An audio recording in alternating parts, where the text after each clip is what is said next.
You don't belong in first class, especially not on a flight to Africa." Those words weren't whispered in passing. They were spoken with force, clear, deliberate, and loud enough for everyone in the cabin to hear. Jessica Reed, the lead flight attendant for Horizon Airways Flight 227 to Johannesburg, stood tall with a scowl on her face as she held a torn boarding pass in one hand and a pair of judgmental eyes locked on the black woman seated in 3A. That woman was Dr.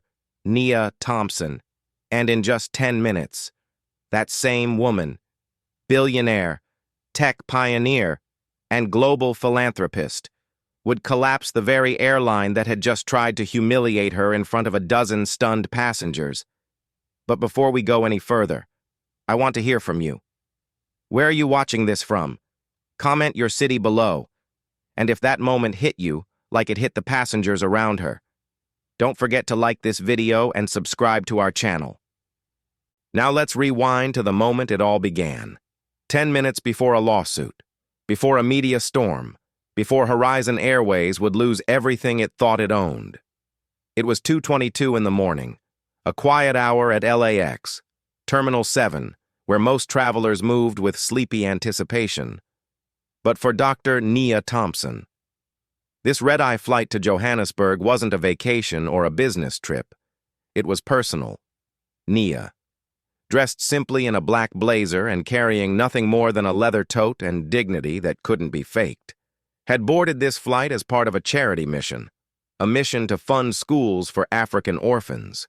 Kids who deserved the kind of future she had to claw her way into. Seat 3A was hers. Paid in full. Platinum card verified. Passport cleared. The boarding agent had scanned her pass. The system beeped green.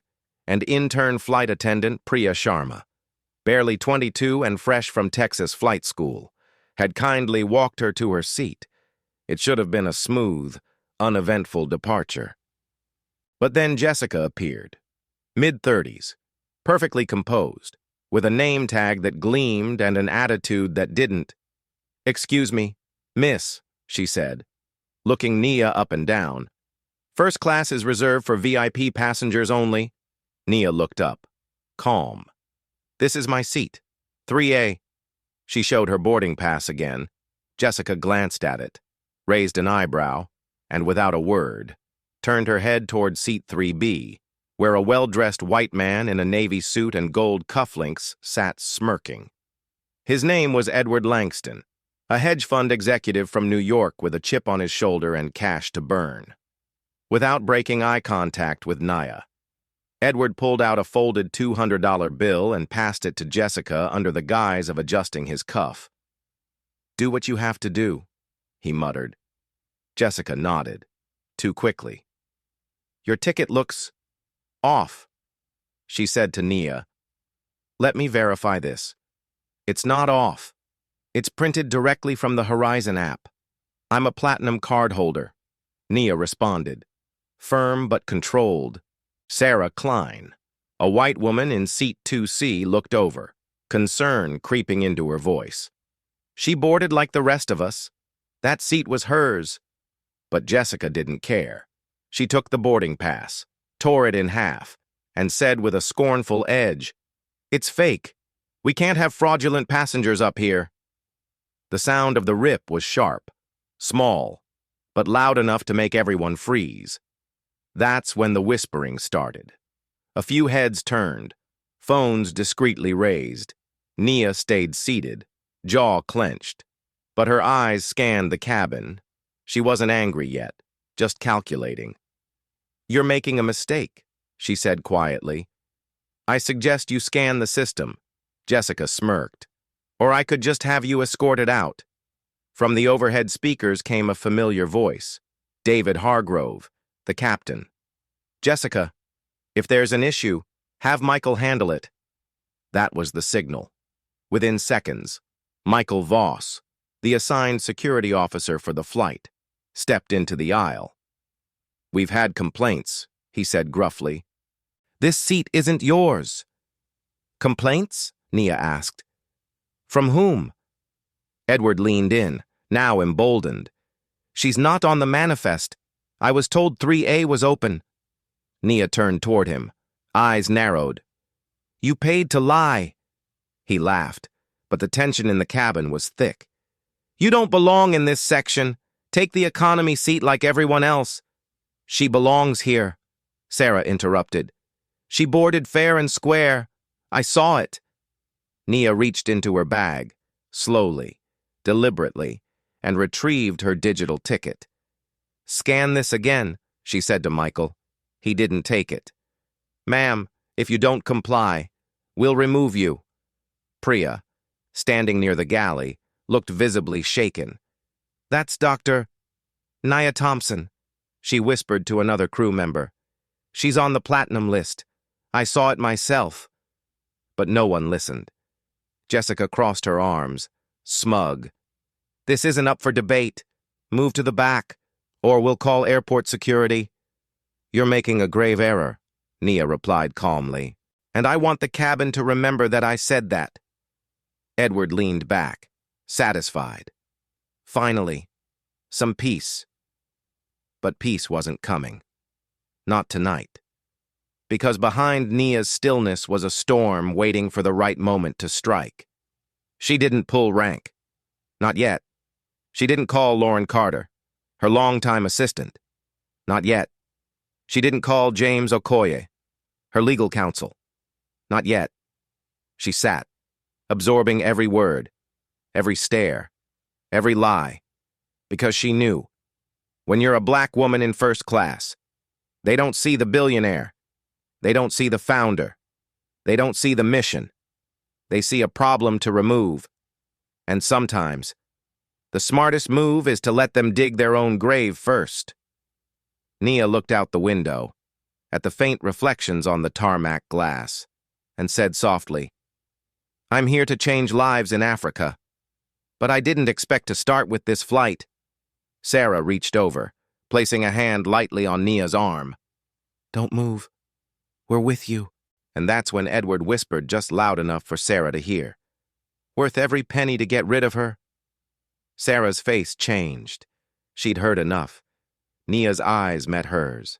No anger, just certainty. Now, Nia said under her breath. Let's see how far they're willing to go. The first crack in Horizon Airways had already formed, and in just 9 more minutes, it would all come crashing down. The tension hadn't settled when it suddenly sharpened into something far more dangerous, just as Dr. Nia Thompson remained seated, calmly observing.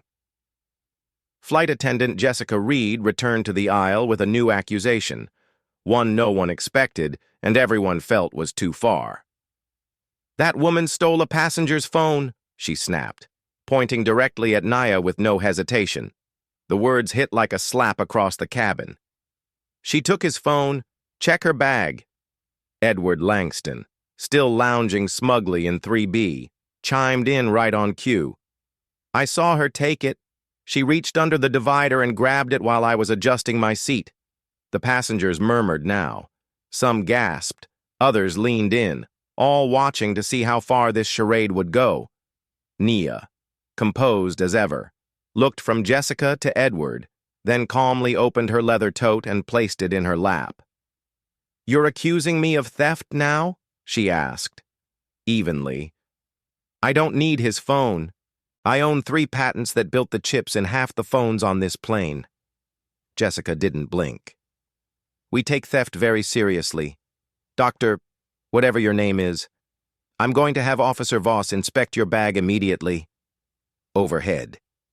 Captain Hargrove's voice returned, colder this time. Michael, search her now. We can't have delays. That was the moment when Priya Sharma, the youngest crew member on the flight, stepped forward. Her voice wasn't loud, but it was clear. There was no theft. I've been here the whole time.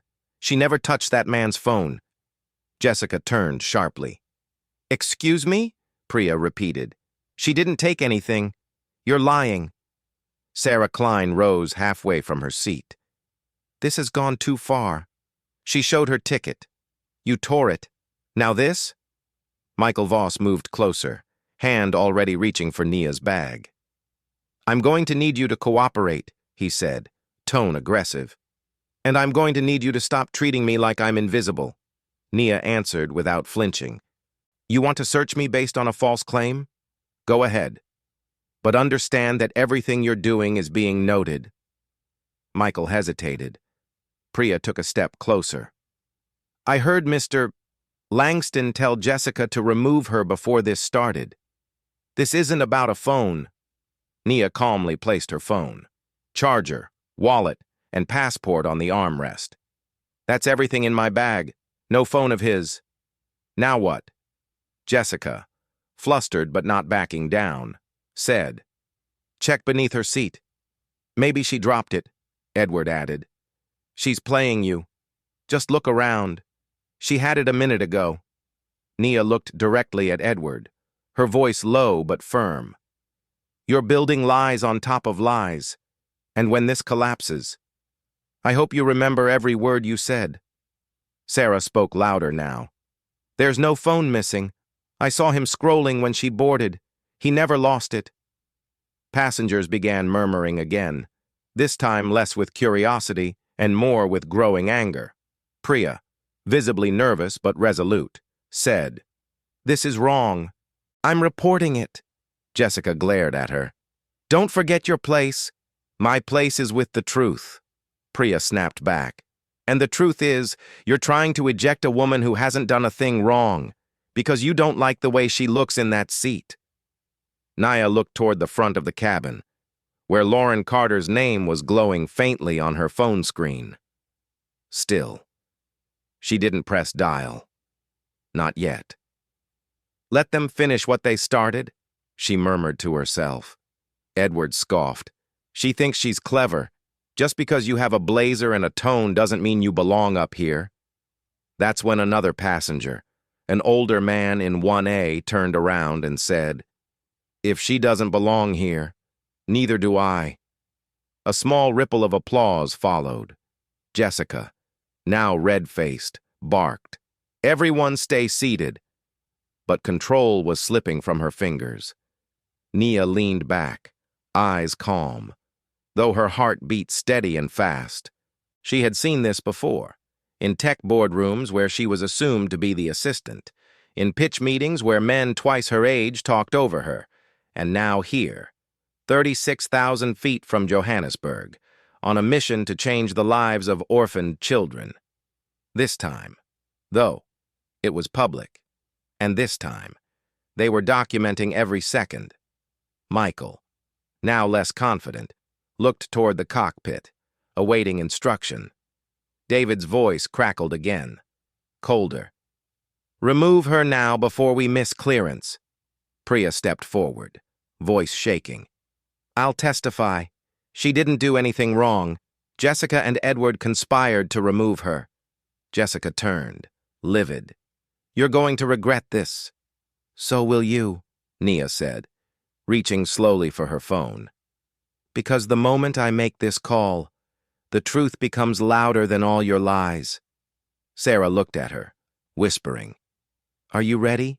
Nia replied. Not yet. I need one more lie to fall apart. Jessica stormed past, muttering. She's not a platinum member. It's fake. Priya whispered to Sarah. I checked the list earlier. Her name's on it. I saw it with my own eyes. Sarah turned back, louder now. You tore her real ticket. You accused her of theft. And now you're denying her status? Are we still pretending this is about protocol? The cabin, once quiet, now buzzed with outrage. Someone in 4A pulled out their phone and started recording, another passenger asked. Is she really a doctor? Nia didn't respond. She didn't need to. Not yet. She was watching the cracks deepen, watching the performance unravel, and with every passing second, the airline's foundation was beginning to crumble. The lie about the stolen phone, it had no evidence. The torn ticket, witnessed by half the cabin. The false statements about her status, about to be disproven by a screen and a digital logbook. Priya turned to Nia and said, softly but clearly, They're losing control. But you, You're in the center. You haven't moved, Nia replied.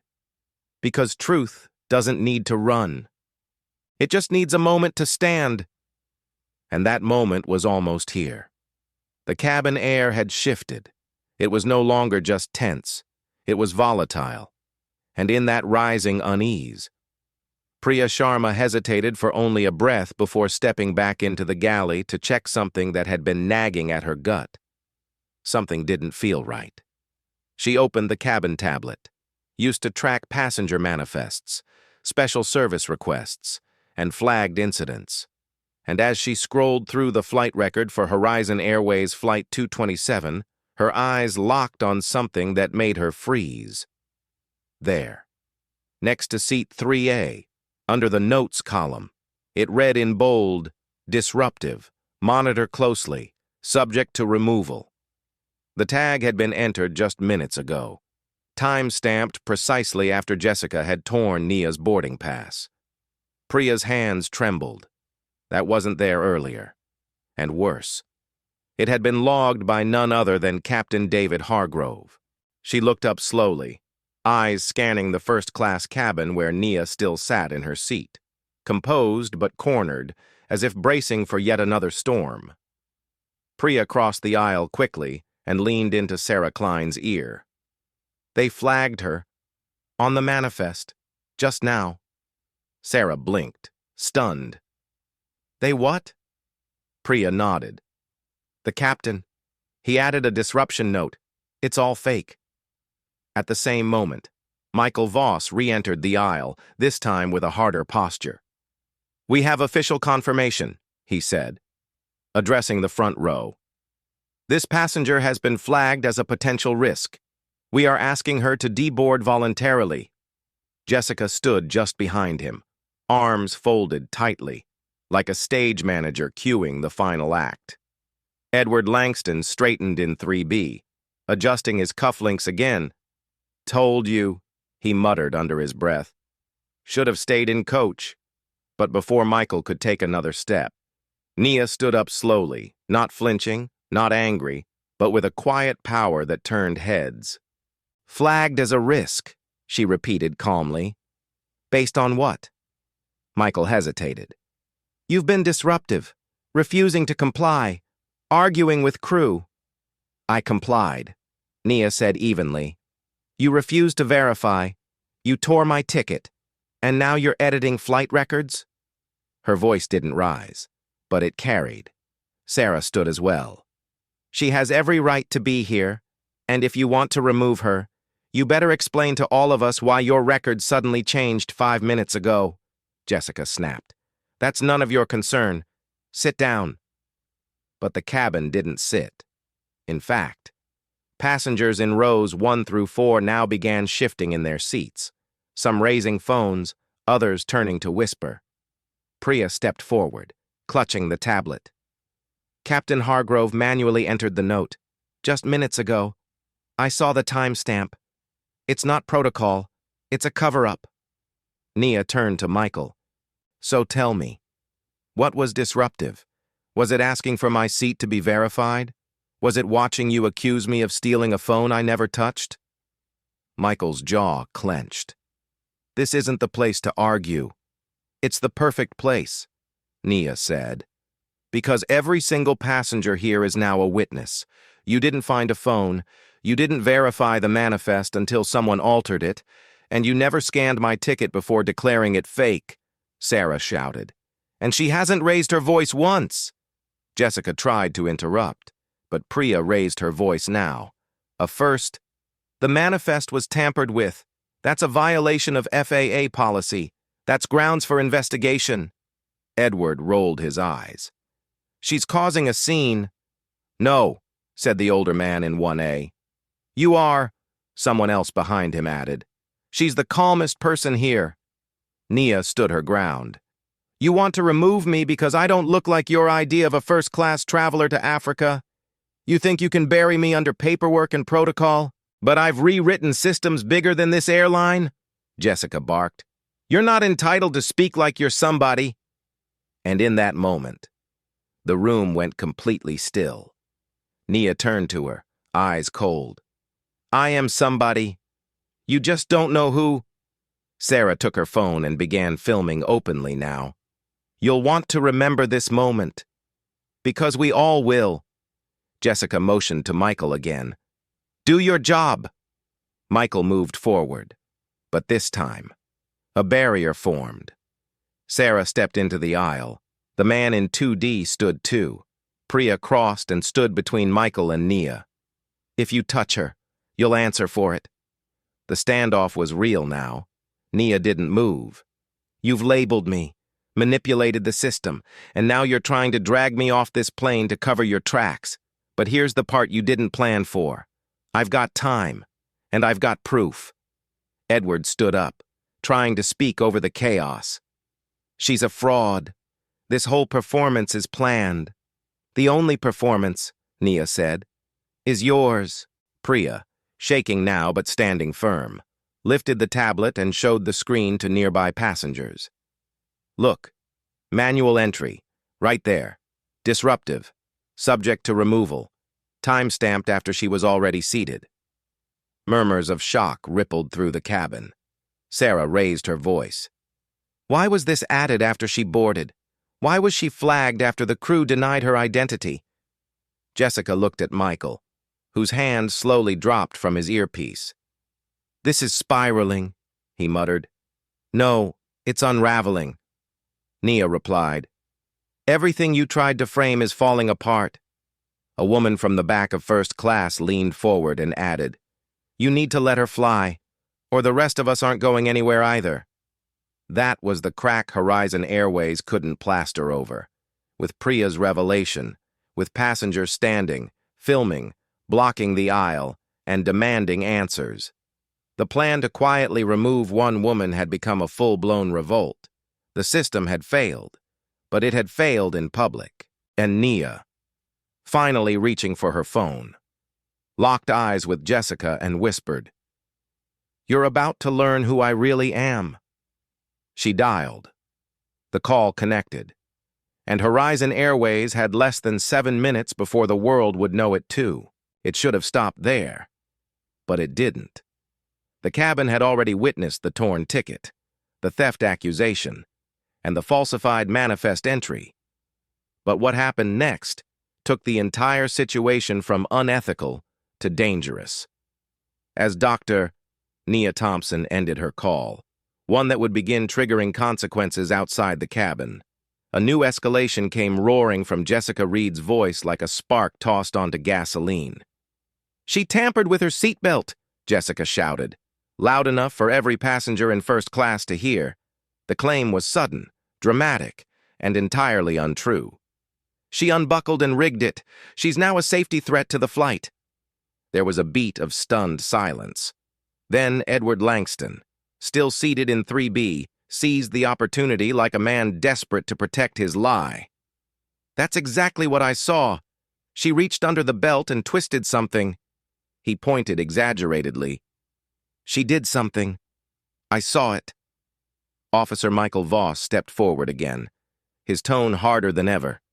Ma'am, step away from your seat. You're now considered a security threat. The words were calculated to shock, to frighten, and to isolate, but they had the opposite effect.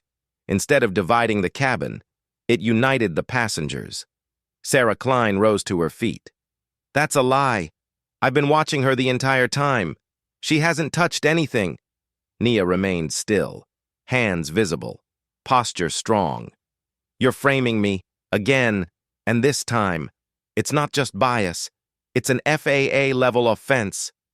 Priya Sharma, who had been scanning everything silently since the manifest reveal, stepped in with urgency. I watched Jessica loosen the belt minutes ago while Nia was in the restroom. I saw her lift the latch and adjust it deliberately. It's on the cabin footage. Jessica turned on Priya, eyes wide. That's not true. Yes, it is, Priya fired back. And if you erase that footage, I'll report it directly to the FAA myself. The cabin buzzed with disbelief. Another lie, another layer of risk. But this time it wasn't about status or seat assignment. This was a weaponized accusation that could result in Nia being detained, fined, or worse. Michael reached for Nia's arm, gripping it more aggressively now. "You need to come with me." But two passengers, Sarah and the man in 2D, stepped between them. "No," Sarah said. "You're not putting your hands on her. She's not going anywhere." Another voice from behind called out, "This is wrong. We're all seeing this." Phones were filming again. From multiple rows, Nia didn't resist. She didn't flinch. Her voice was even, controlled, firm. "Let's go step by step. Michael, first, you accused me of having a fake ticket, then of theft. Then you labeled me a disruption on a falsified manifest. And now you're calling me a safety threat, all without proof. This isn't protocol. It's a coordinated effort to remove a black woman from first class, because someone in this cabin couldn't handle seeing her here," Edward scoffed. "You're making this about race?" "No," Nia said. "You made it about race the moment you bribed that flight attendant to remove me." Priya nodded sharply. "I saw the money exchange, and Jessica used it to lie." Jessica's face flushed deep red. "I did no such thing. He pressured me." "That's not what you said earlier." Sarah snapped. "You tore her ticket before anyone complained. You went after her the moment she sat down," the man in 1A added. "And now you're saying she's tampering with aircraft equipment? That's not just a lie. It's dangerous." Michael backed off slightly, his grip loosening. "We're following protocol." "No," Priya said. "You're inventing it as you go." Jessica, desperate now, shouted toward the cockpit. "Captain Hargrove, we need immediate action. She's non-compliant and a flight risk." The intercom crackled once more. "Remove her, now!" But it was too late. The mood in the cabin had shifted for good. Nia took a slow breath, then turned to Priya. "Can you confirm if the security cameras in the front galley are active?" "Yes," Priya said. "They were on during boarding and throughout taxi. If you touched the seatbelt, it would have shown." "Then that's all we need," Nia said, turning toward the surrounding passengers. "Because I'm not the one on tape planting evidence." Jessica suddenly looked toward the galley, as if wondering whether she could reach the cabin tablet before anyone else. But she couldn't. The eyes of the passengers were everywhere now, on her, on Michael, on Edward, and more than that. Phones were rolling. The story was no longer quiet. It was being recorded, documented, prepared to go viral. "You don't get to decide who belongs in first class," Nia said clearly. "You don't get to invent safety violations to cover your misconduct. You don't get to tear up my ticket, smear my name, and frame me just because I dared to fly while black."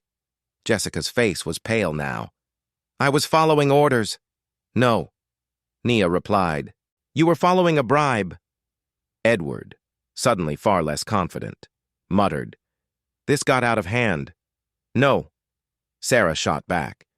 "This is what happens when people like you try to protect privilege by removing someone who earned her place." Nia reached for her phone again, tapping open a video app. "This is for the children in Johannesburg who deserve better than what this airline just did to their advocate." The camera rolled. She faced it with calm, conviction, and dignity. "My name is Dr. Nia Thompson. I am a platinum card holder on Horizon Airways. I was accused, framed, and nearly removed for one reason.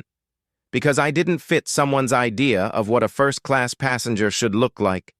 I have documented every lie, every threat, every false report, and to every passenger who stood beside me.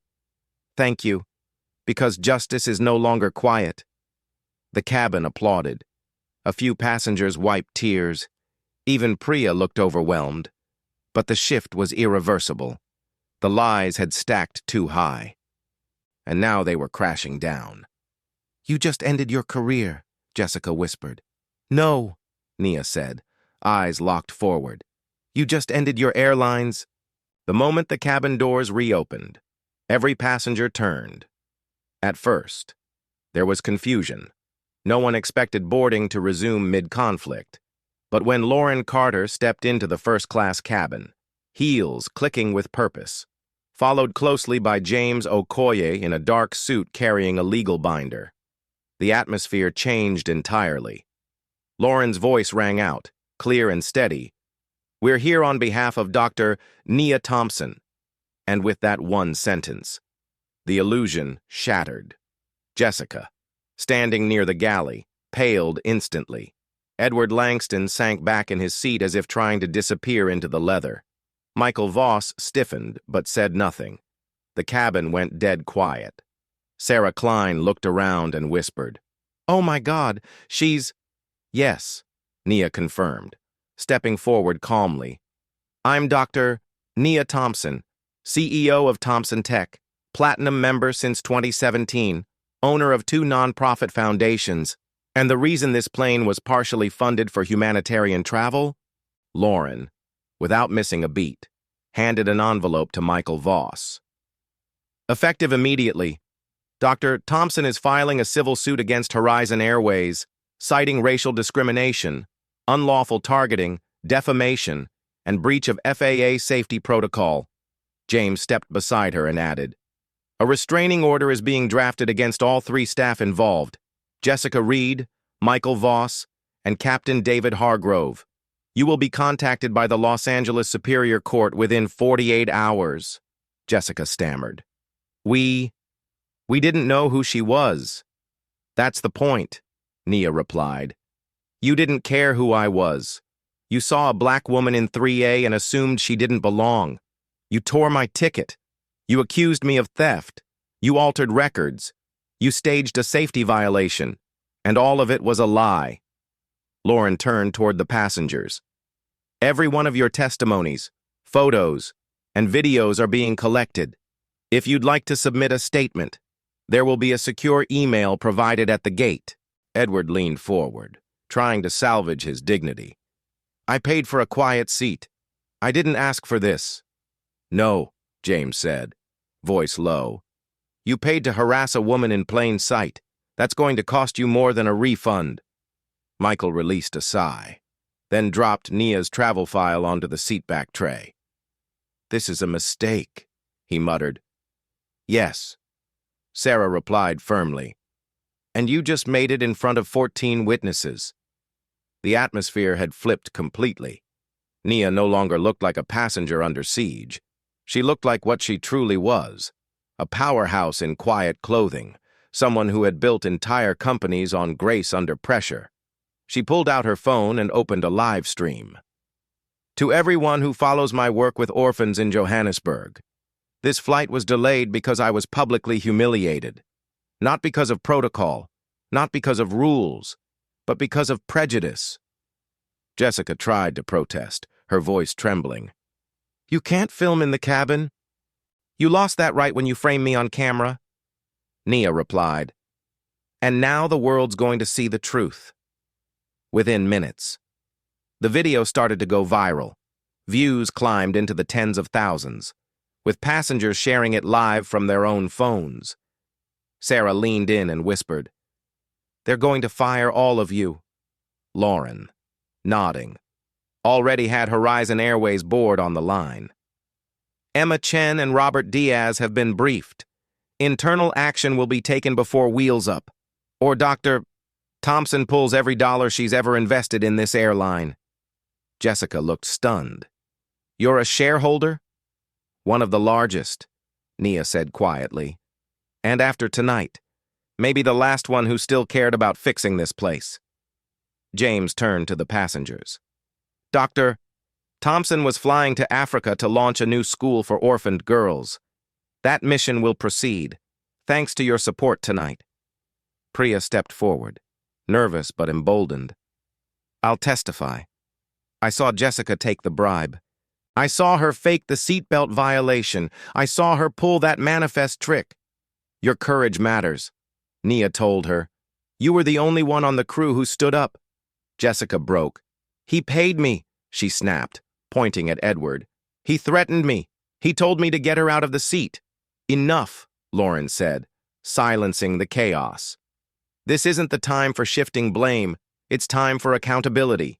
Edward, trying one last spin, said, "It wasn't about race. I just didn't think she belonged." "That is about race," Sarah shot back. "It always was." Nia turned to her assistant.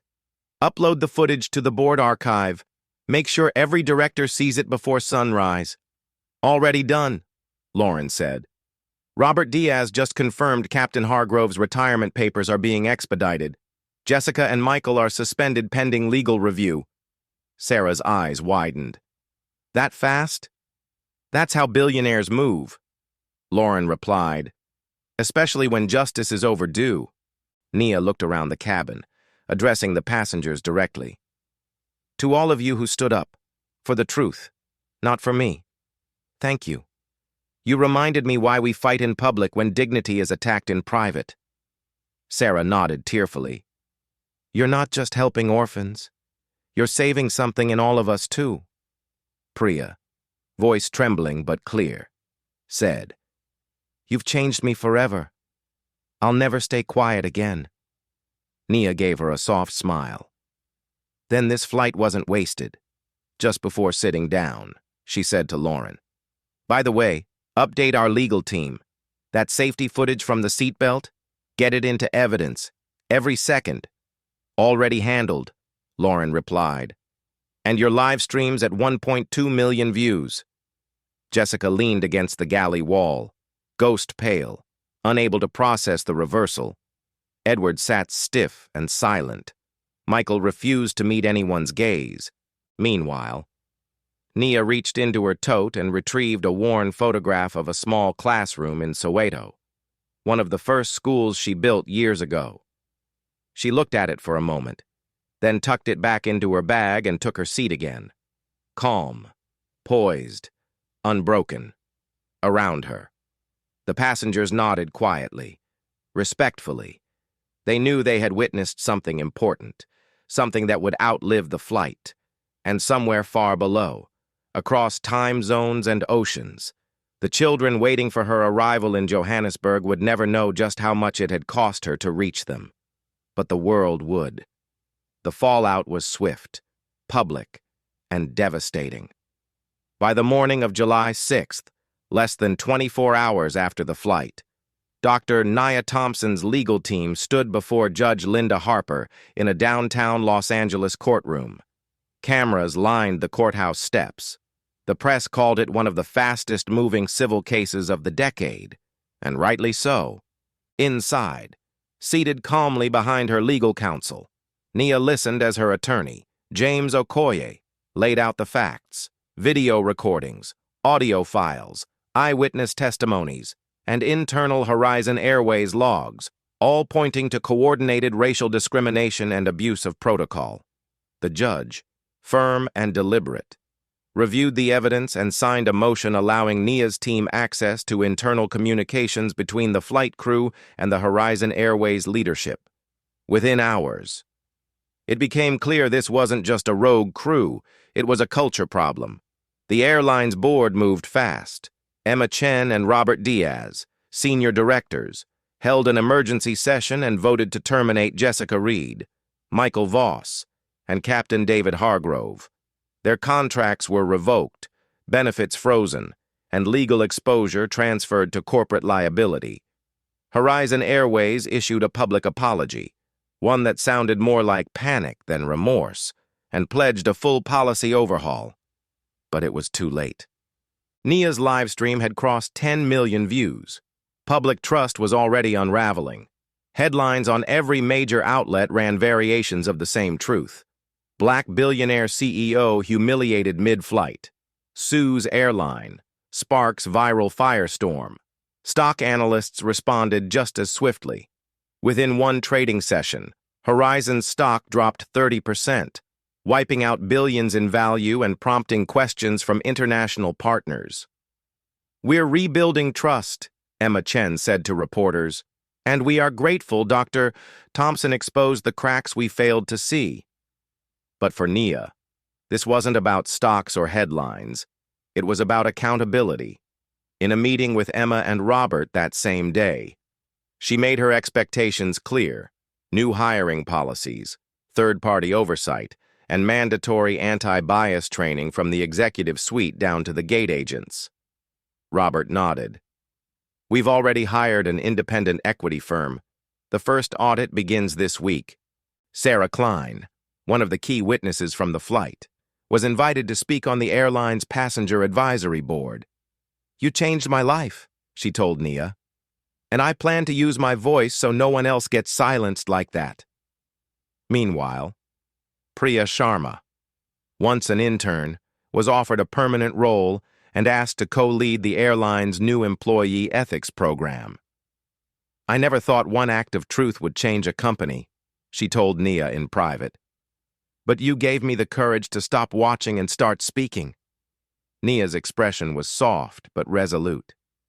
That's what real reform looks like. It's not policy, it's people.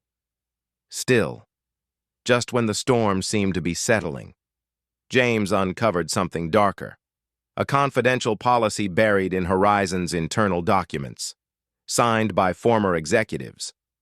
The document categorized certain passengers as Tier C based on non-monetary attributes, appearance, accent, and perceived risk by cabin staff. It was a euphemism for profiling. Nia read the document twice, silently, before saying, "This isn't just discrimination. It's a system designed to reward it." Sarah gasped when she heard, "They've been doing this on purpose?" "Quietly," James said. "For years." The revelation ignited fresh outrage online. Activists demanded full transparency. Passengers began submitting past incidents. Nia took the lead again. Every report gets reviewed, every whistleblower gets protection, and every lie gets exposed. Emma Chen agreed. "We'll release the old complaints to the public. We owe them that." Stock prices fell another 10%. A class action suit began forming by week's end. But Nia wasn't interested in revenge, only resolution. In an interview with NPR that week, she said, "This wasn't about destroying an airline. It was about restoring dignity, for me, for passengers who look like me, and for the people I fly to serve, for those watching across the country." It became more than a flight story. It became a lesson. That injustice could happen anywhere, even 3,000 feet in the sky. But leadership didn't need a stage to be powerful. Sometimes, it only needed a seat, a voice, and the courage to stay in place when others tried to remove you. 3 months later, on the morning of October 5th, Dr. Nia Thompson sat at the head of a polished oak table in a high-rise boardroom overlooking downtown Los Angeles. The room was quiet, except for the occasional shuffle of papers and the hum of a wall-mounted screen displaying a live feed from Johannesburg. On that screen, a ribbon-cutting ceremony was underway. A new school built for orphaned girls had just opened, funded entirely by Nia's foundation and named in honor of her late grandmother, Grace Thompson. As the camera panned to rows of smiling students in crisp uniforms, Nia's expression softened. This was why she had boarded that flight in the first place. Not for conflict, not for cameras, but for this. Around her, Horizon Airways executives sat poised, humbled, attentive, and changed. Emma Chen now led the company's global inclusion program. Robert Diaz oversaw internal audits with the help of third-party equity investigators. New hires: Aisha Patel in training operations, Lucas Kim in compliance, had reshaped the company's leadership profile. Crew evaluations were no longer private. They were tracked, documented, and reviewed by a rotating civilian panel. "We've redefined how passengers are treated," Emma said during the quarterly update. "It's not just about customer service, it's about human dignity." Jessica Reed, now long gone, had attempted to send a letter weeks earlier. Nia never opened it. "You destroyed me," the subject line read, but Nia wasn't interested in revenge or regret. She was focused on what mattered: Sarah Klein had become a national advocate for passenger rights, frequently invited to speak at aviation summits. What happened on that flight cracked something wide open. She'd told NPR. And Nia? She built something better from the pieces. Priya Sharma, now fully certified and co-leading Horizon's ethics program, had just returned from her first flight to Nairobi. In her report, she wrote, "I used to think silence was safe. Now I know it's complicity." In every employee training session, her testimony played alongside Nia's original cabin live stream. That video had surpassed 27 million views. But for Nia, the real impact was offline. Back in Johannesburg, her charity had expanded to 4 schools and 2 tech learning centers. She no longer traveled alone. Volunteers, donors, and young mentees often joined her, inspired by what she had endured and overcome. At the final review meeting, Lauren Carter, still her right hand, recapped the aftermath. The lawsuit was settled privately. The settlement terms included funding for equity programs, scholarships, and restitution for wrongfully ejected passengers. Nia nodded. Good. Make sure those students never know how much resistance it took to get here. Let them just focus on learning. Later that day, she sat for an op-ed interview titled, "We Stayed in Our Seat." She wrote, "This was never about one seat on one flight. It was about every moment a person is told, 'You don't belong,' and what happens when someone refuses to move." The story struck a nerve, especially with older Americans who had lived through civil rights battles, who recognized the quiet strength it took to sit still while the world tried to erase you. "She reminded me of Rosa Parks," one viewer wrote. "But this time, the bus had wings." And while Horizon Airways slowly rebuilt its reputation, Nia had already moved on to the next challenge: expanding educational access in rural Ethiopia and advocating for federal airline reform. But her legacy remained. In January of the following year, a whistleblower exposed a long-standing cover-up inside Horizon's HR department. Dozens of complaints about racial profiling had been buried by former executives. The story broke nationally. Emma Chen held a press conference, flanked by Nia and Sarah, and said simply, "We cannot erase the past, but we can hold it accountable." The passengers from Flight 227 weren't just names in a manifest anymore. They had become part of something larger, an industry-wide reckoning. One by one, airlines across the U.S. began reworking training, transparency, and accountability systems. In a private moment that evening, James Okoye told Nia, "You didn't just win a case. You changed the rules of the sky." She smiled softly and replied, "Not just for me. For the little girl who grows up dreaming of flying, without fear, without shame, and without being told she's in the wrong seat." And as the sun dipped over Los Angeles, casting golden light through the windows of her office, Nia stood by the glass and watched planes take off one by one, knowing full well that leadership doesn't always mean standing at the front. Sometimes, it means refusing to be pushed to the back. And if this story moved you, if it reminded you of the power of staying seated when the world tries to push you aside, don't forget to subscribe, leave a comment, and share this with someone who still believes justice can fly. Because what happened on Flight 227 wasn't just about a seat. It was about standing tall, without ever leaving your place.